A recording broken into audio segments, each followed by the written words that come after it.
Under the moonlit sky, Edward Grayson lay restless, haunted by the melodies that flowed from his fingers. The piano, a gateway to an unknown power, called to him, its voice inescapable.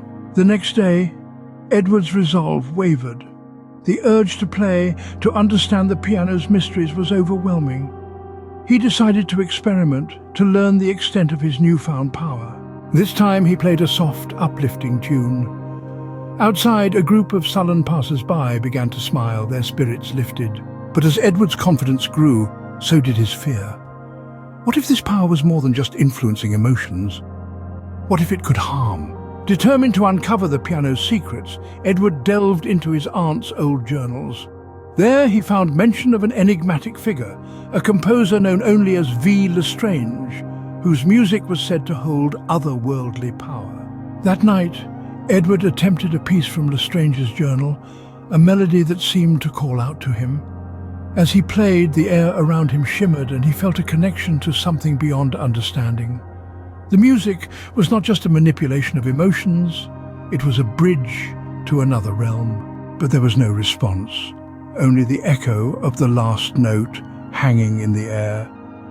Edward was left with more questions than answers. What was this other realm, and what did it want with him? The next day, as Edward contemplated his next move, an unexpected visitor arrived.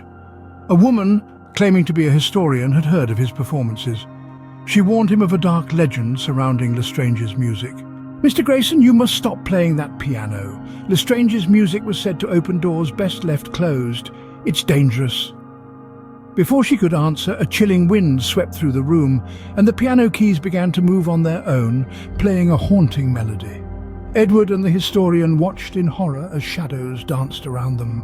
Edward and the historian recoiled in terror as the spectral melody swirled around them. Suddenly the room fell silent. They exchanged a glance, their faces as white as the piano's ivory keys. Lestrange's music. "It summoned something," the historian whispered, her voice barely audible over their pounding hearts.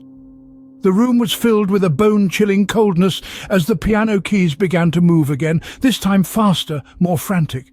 The melody grew louder, more insistent. It was no longer just a tune.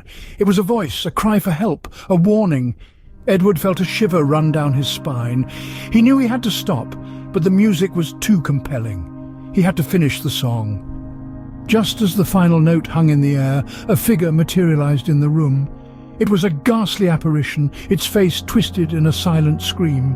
It reached out towards Edward, its hand passing through the piano. Edward and the historian watched in horror as the piano keys began to move on their own, playing a haunting melody once again. As they watched, the apparition disappeared, leaving behind only the chilling melody and a sense of dread. "We must find a way to stop this," Edward said, his voice trembling. "We must find a way to close the door Lestrange's music has opened." And as the haunting melody echoed throughout the room, they knew their journey was far from over. Don't forget to like, comment and subscribe for more of Mr. Grayson's Enigmatic Melodies. Our story continues.